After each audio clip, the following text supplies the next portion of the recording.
Next, the three of us who did the base action last May 7th, Mother's Day weekend, want to say a few words, give you a snapshot of where each of us are coming from and what we're trying to do. And we'll invite you to our trial, which is next Wednesday at 1:30 in the federal courthouse here in Tacoma on Pacific Avenue. And we'll have a vigil just before that from 12 to 1:30. We'll walk on the street with some signs, bring people's attention to the trial that we're going through, and the trial will happen that afternoon. And we thank Blake Kramer here, who's going to be our lawyer, advisor, and leader. And the three of us will give you a few words now. So I'd like to ask Gilberto Perez to come and give your spiel. And then Larry Kerschner, and then me. And then we'll have a discussion afterwards about this, Tom. Could you repeat the time of the vigil before the trial? The vigil at noon. At noon. Okay? And we'll have a press conference in the lobby at 12:30. At least the three defendants, if Blake's around, will take part in. Blake has to come up from Seattle. But at noon to 1:30 is the vigil. So we'd like as many people there as possible, both at the vigil and in the courtroom. We want to say to them that there are many people concerned about what we're talking about. Okay? Right. Anything else? Gilberto?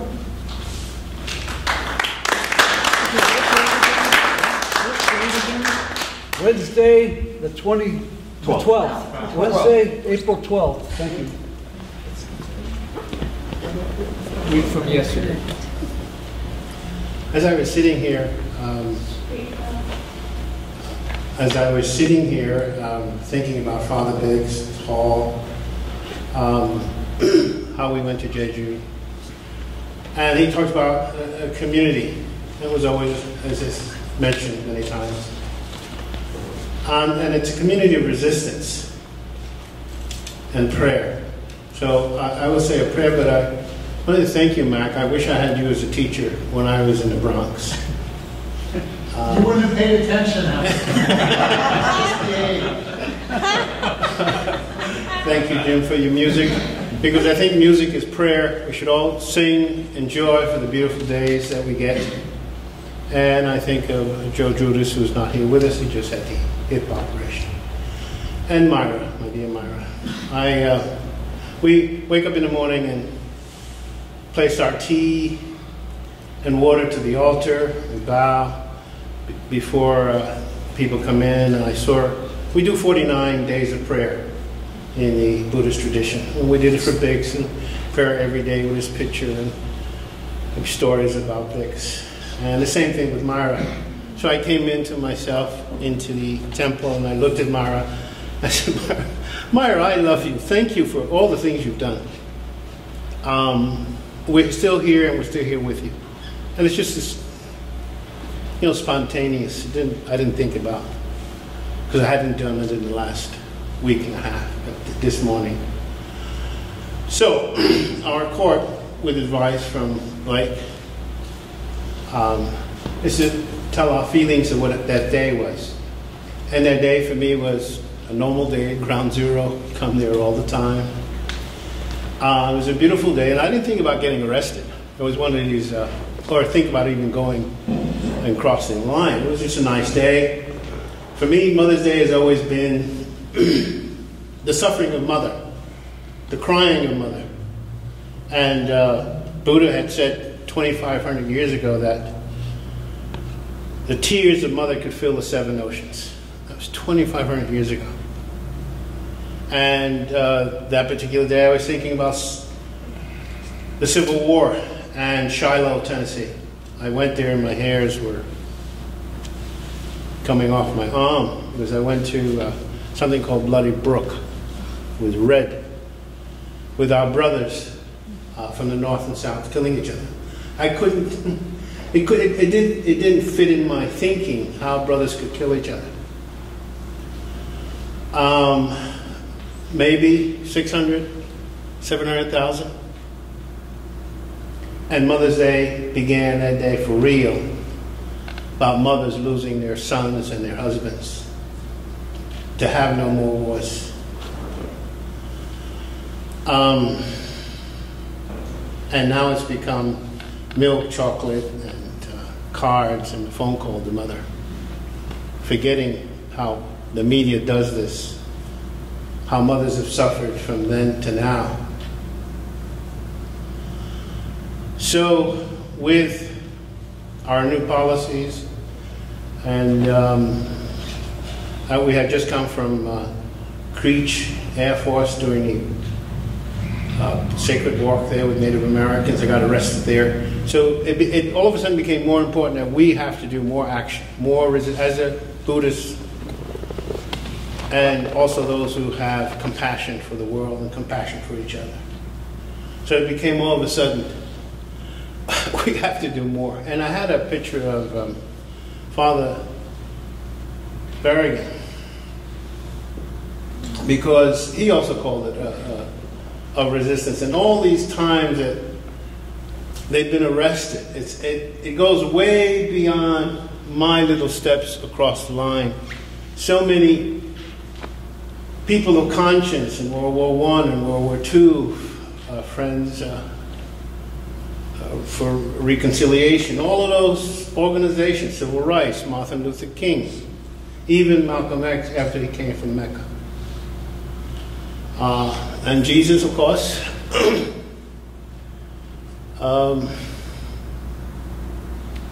came up. I think Pontius Pilate says, "What is truth?" Jesus never answered. Probably, you can't handle the truth. And of course, he was taken, and Pontius Pilate says, "I wash my hands." No, you can't wash. We're all responsible. We're all responsible. And so it becomes imperative for me, and Mac talked about it, the moral consciousness. What are we doing to our planet? What are we doing to each other? The future of our children. There is no future for our children if this happens. Our grandchildren. It's not going to be there. So that day to me was important in that way. And of course, with Larry and Bernie even more so, as we just decided to go across. And our chant, Nam Myo Renge Kyo, is this wonderful, mysterious world that we live in, and to abolish nuclear weapons. I don't want to take too much time, but those are my feelings. It will be my feelings in the courtroom. I'll do it again and again and again until we do have peace. Because truly in my heart, somewhere in there, I believe peace is possible. Thank you.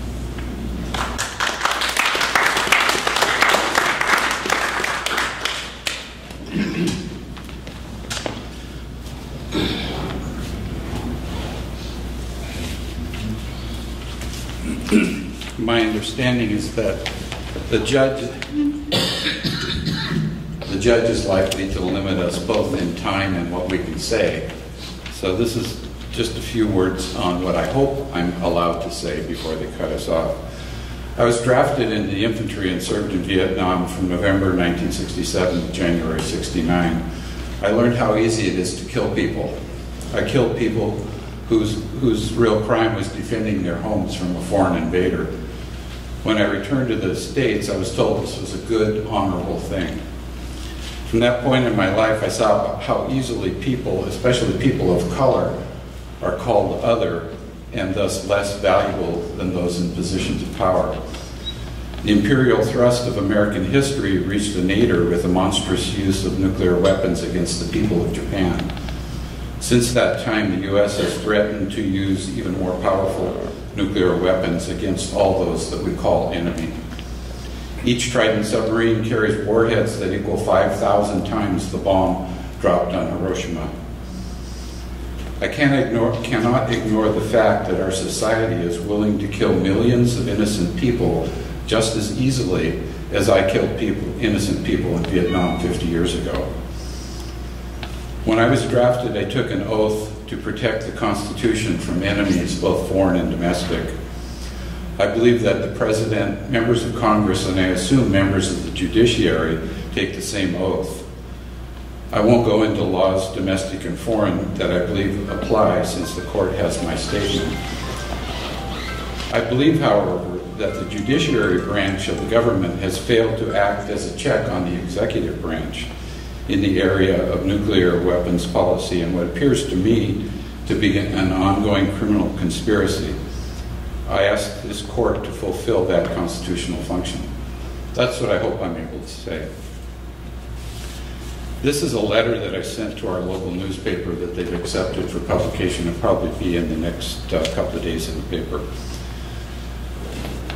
20 miles west of Seattle is the largest concentration of deployed nuclear weapons in the United States.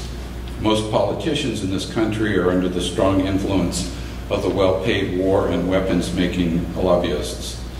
However, the United States at Nuremberg urged that individual citizens have an affirmative duty to publicly disassociate themselves from a known violation of international law.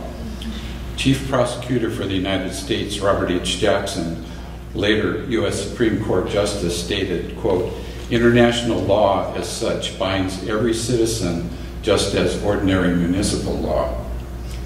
International law is the supreme law of the land under Article 6, Clause 2 of the U.S. Constitution, and therefore binding on the United States and all states therein.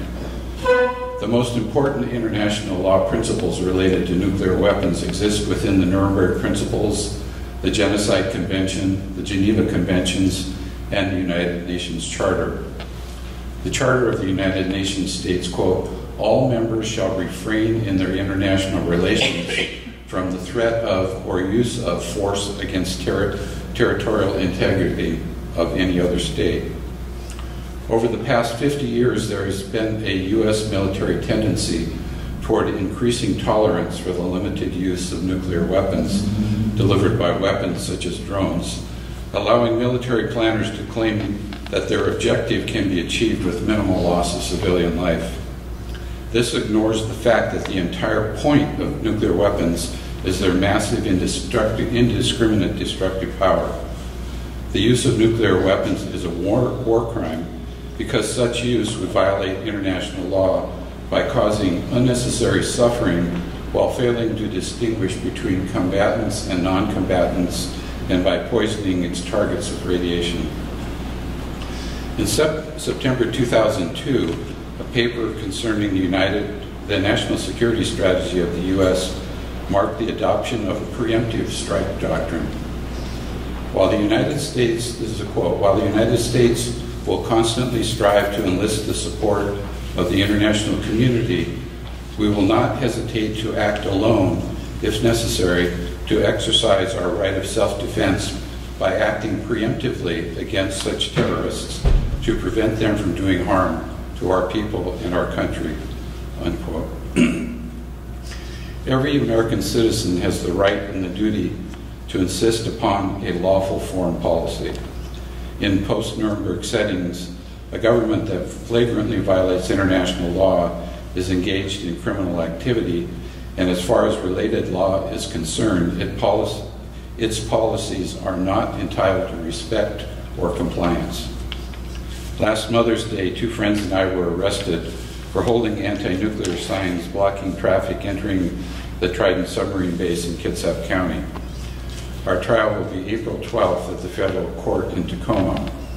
I will respectfully ask the court to dismiss the charges against us on the grounds that they are preempted by the international laws and treaties, which are the supreme law of the United States, and to publicly define the current nuclear weapons policies of the U.S. government as an ongoing criminal conspiracy to violate international law and the United States Constitution.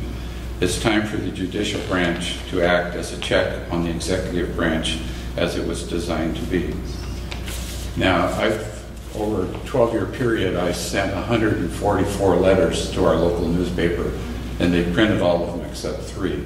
So I encourage people to write letters. And finally, this is a poem that I read that day, that Mother's Day, and one of the guards asked for the copy that I had at the time. On the blight of Trident, sea-launched nuclear depression, impressions of midnight dying, Tears streak the skies in your wake. Begone, you black-hearted crime. Mad with fear, you react to your demons, reported, imagined, and mythological. Blind from birth, blind about life, missile tubes carry homeless death. To fulfill your boredom, you think your dance shows guts and manliness, the moxie of the mutated American. You cannot see new possibilities beyond the angst of predatory tradition. There's no place for bursts of wonder. There's no place for the soft rhythm. Aboriginal dreams undreamed. Wailing whales can dig Ahab. Sink your ship of never say die. Subtitle beings sing the blues in the wake of your nuclear game of mutual assured destruction. Words are nothing to radioactive you. Nothing renews in your empty space. Morning stars crash lightly against first strike hatred you do not recognize within the skull of your unquestioned view. Carry urban death, crash the farmer's field, burn all the children you cannot see out onto the clear and distant horizon. Deadly melopeia of Hiroshima and Nagasaki screams through our childish history like the prow of your boat through Puget Sound. Approaching our dreadful, simple destiny, black hour of murder in the moonlight, detonation creates a bloody environment, blast, thermal pulse, neutrons, X and gamma rays, radiation, electromagnetic pulse, ionization of the upper atmosphere, large amounts of dust and radioactive fallout as the glowing bodies crumple to the floor, erotic fireballs warm your lunatic heart. Amen.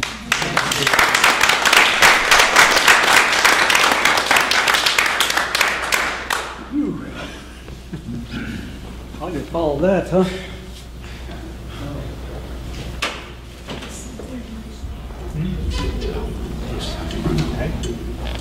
I'm going to start by thanking Fox Christie and St. Leo's organizing this evening and making it available to us. It's not just for us, it's for all of us. And I want to say, my feeling from what's going on in this time of horrendous change that we're talking about, due to the climate, the economy, and the population, chaos in the world. St. Leo's, the Catholic Worker, Guadalupe House, this community, to me, has the best hope for sending a message and a way of life for the future. As Dorothy Day, the Catholic Worker, said, we are creating community in the shell of the old. And we're going through humongous changes, just beginning in many ways, as Mark's presentation showed.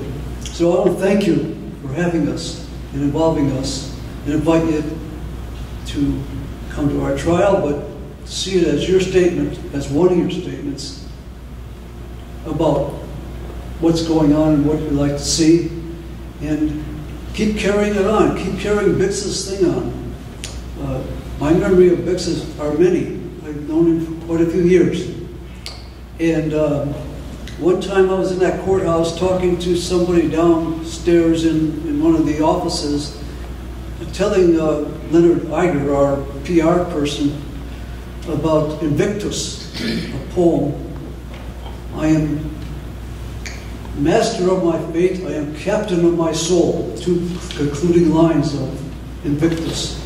And Bix was already out of his head saying, yes, that's it.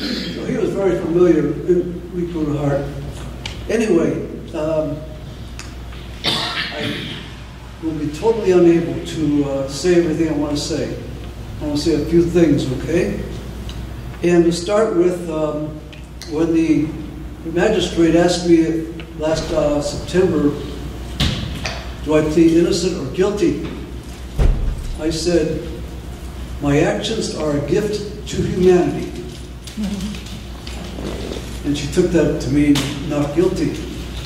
But what I mean by gift to humanity is we have to join in forming community,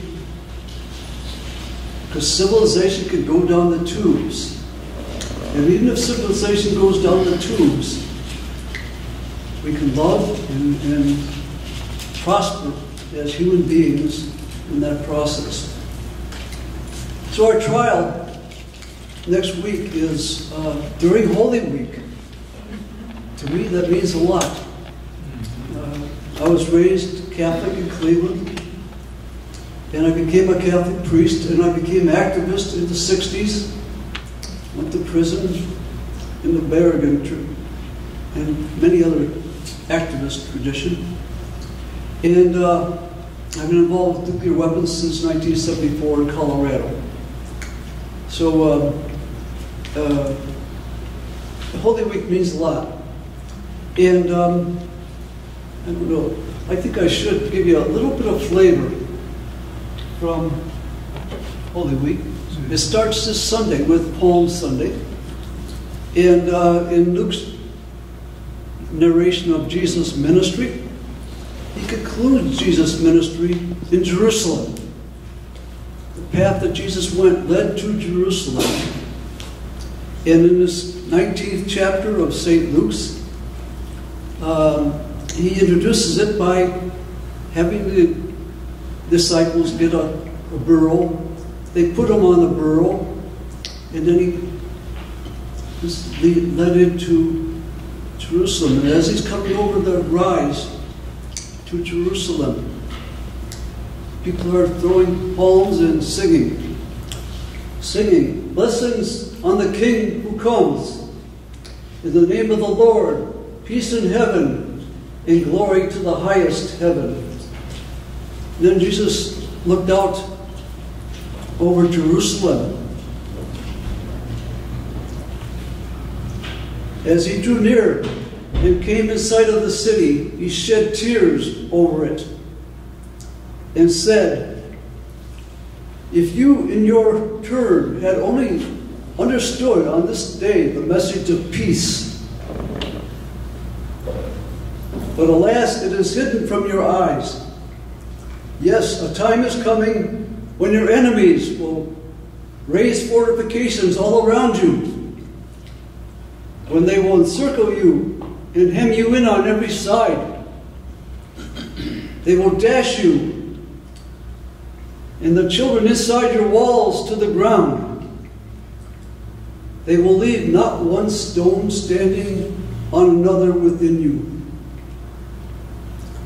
And all because you did not recognize your opportunity when God offered it.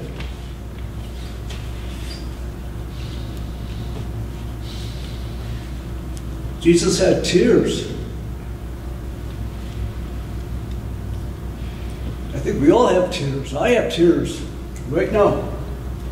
The application, the parallels are there from that day when he was reflecting back on the 587 BC destruction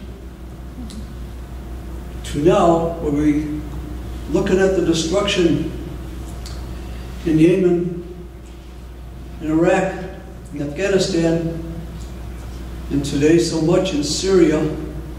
Tears. I have had many tears this year, last 2 years, as I look at those little children who have died trying to get away from the destruction, crossing the Mediterranean. The fathers holding their boys on those crowded boats with fear in their faces. We all have tears. When we look at the possibilities that Mac was talking about here, that's what we're facing.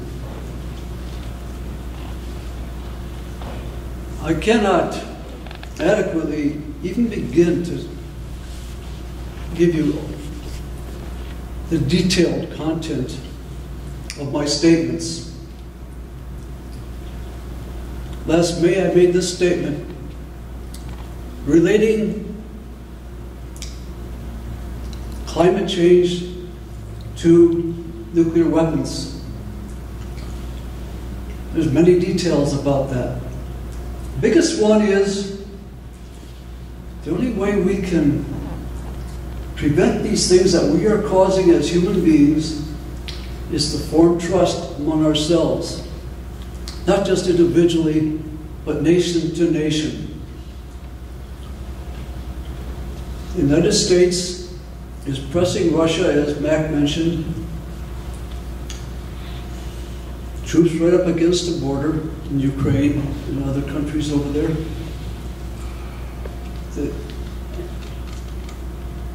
tension is breaking down tremendously. The trust is becoming more and more difficult to maintain. There's a lot to be said about Putin's reputation and a lot to be said about his relationship to Obama and now to Trump. Trust. So that was the main thing I was trying to get at in this first statement. That we cannot solve the climate crisis without also dealing with nuclear weapons. We cannot deal with either or both of them without more trust to work, all countries working together. That's a statement. I did a follow-up statement in March, end of March, going a step deeper into it, the idea of trust breaking down and the implications of it. Because while I knew this a year ago and more, 2 years ago, I've been following what's been going on in Ukraine and so forth. But it's becoming more and more evident and more warnings that we're sliding into war. Russia, the United States, China. And people are being confused about it, so much ignorance and so forth. And I quote in here, many people who, from the inside of the government, people that both sides of the fence, warning us to back away and make trust. Don't slide into war. You can't control war. It can lead to nuclear war, etc. People like former Secretary of Defense William Perry. He's 89 years old now, and he has spent his life, starting with Hiroshima after World War II, helping develop nuclear weapons, but mostly with the idea of fending off nuclear war, deterrence idea. And now he's terrified. That's the word he uses. Because it's going backwards. The trust he developed and worked with in the 90s is dissipating. So at 89, he's putting all his energy into working on this. On the other side of the fence, Gorbachev, who facilitated the end of the Cold War, is consistently making statements over the last couple of years, we're sliding to war. Some of that's quoted in here. And finally, I'm going to say we're not alone in being concerned and trying to do something about this. We don't have a heck of a lot of people in America, but if you follow BICS and the Plowshares movement, there's a lot of people, but in terms of proportionate population, it's not much. But right at this point, the UN Working Committee just finished a set of meetings to bring together the elements that will go into a treaty to abolish nuclear weapons. And as Mac indicated, the nuclear weapon holders are not taking part in that, but 143 other countries are. And in June and July, they'll put those elements together and say, there's a treaty to abolish nuclear weapons. And just today, Joseph Garçon, representative of the ACLU peace effort, summarized that process and indicated what needs to be done and will be needed to be done with the treaty. We've got a lot of work to do. And these things are over there on the table. This one, I don't have too many copies, but I have some copies of this, as well as copies of this statement by Joseph Gerson. If you want to know what I'm trying to communicate and what Joseph Gerson summarized, it's over there and along with other stuff. So thank you for having us. Let's have a discussion, but do you have another song? If you want. Yes.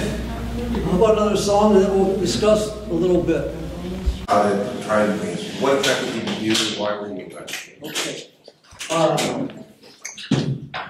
Our ritual at ground zero is to give people opportunity to risk arrest. And at the entrance, there's two entrances to the sub-base Bangor. And there's a blue line across the road to the entrances. On the one side of the blue line is county property, and the other side of the line is federal property. And so some people risk arrest on one or both sides of that line. And the way we do it is we have some security people to block the traffic so to prevent accidents. And then the people that want to risk arrest go to one or other side of that line, usually with signs or banners, and block the road, stop the traffic. And the police, we tell the base ahead of time that we're going to come and have a vigil, and they know that that implies some kind of action. So the three of us chose to go to the federal side of the line this time, which is on federal property, of course. That's why we're being tried in federal court. And so we blocked the road, and they move out pretty quickly to remove us. And they say, leave. And if we don't leave, they arrest us. And we were arrested and charged with trespassing. It's a mild misdemeanor charge. The plowshares action that took part in November a few years ago, and others, that much more serious charges. Because they actually entered the facility. They kept you. Well, no, they don't. Yeah, they entered. Yeah. They broke through the fence and got all the way up very So close. you guys were just standing right Very close, yeah. But we didn't get close to even to the entrance. But we just blocked the road. And so going to court is a way of trying to break through the facade or the barriers. Tell the government, as we were saying, especially the courts have a responsibility, technically, to hold the judiciary, not the judiciary, but the Congress and the President to do their job, follow the law. And so we're challenging that, and they won't let us. They'll try to prevent us from using the legal, technical laws that would be like international law and necessity defense. We'll try to make a statement as we can. Does that make sense? Anybody else?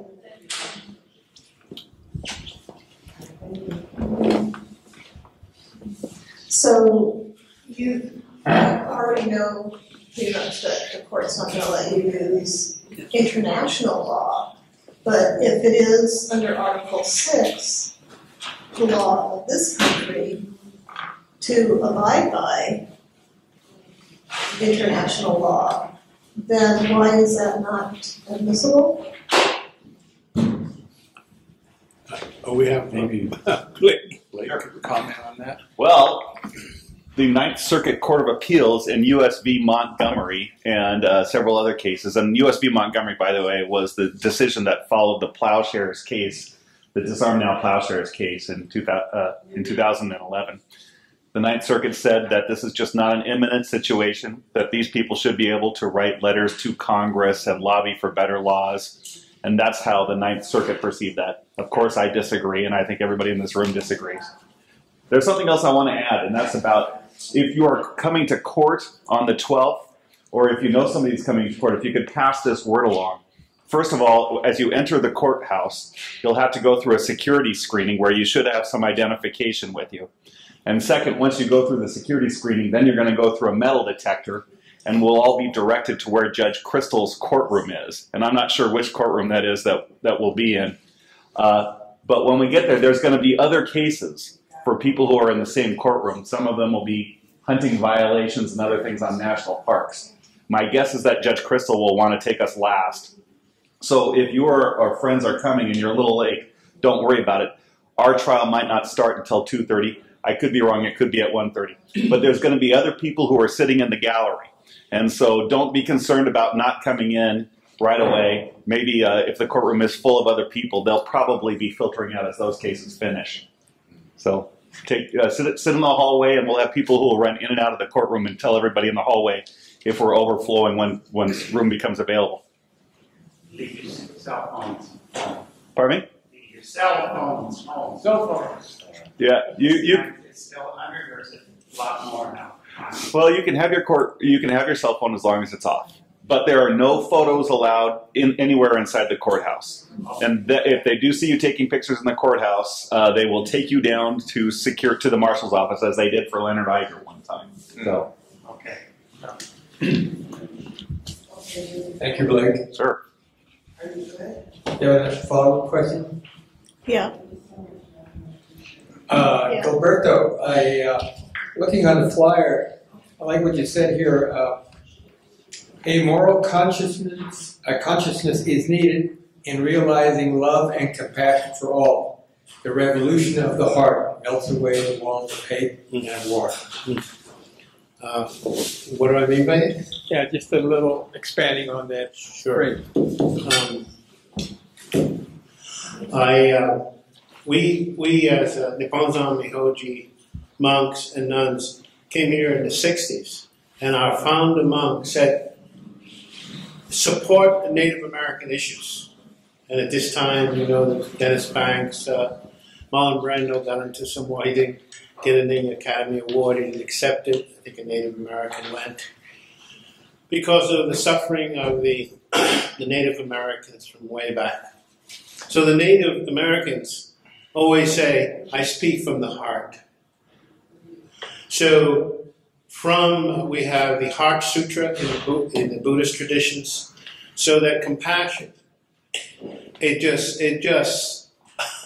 I can't explain it in words, but there's something about, wow, we're all together here. We're just one big family.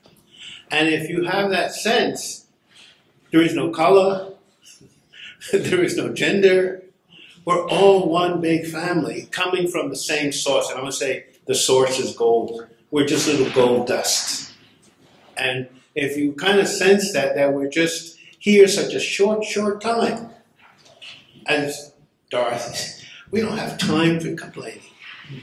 Buddha's last words, I understand.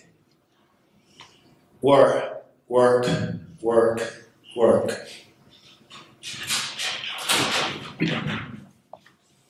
Thank you. Question. So it sounds like you will not be able to use a necessity defense.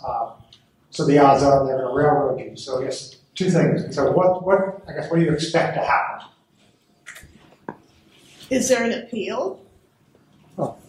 And then, is this a jury trial or just before the judge? No, it's just before a judge. If you have, if you have a charge that has I think a 6 months or less in prison possibility related to it, you don't get a jury trial in the federal system. As to what we expect to happen, we expect they will make it difficult for us to say what we want to say, but we'll do our best. And we're assuming, I think all three of us are assuming they'll find us guilty. And it seems likely that they will give us community service.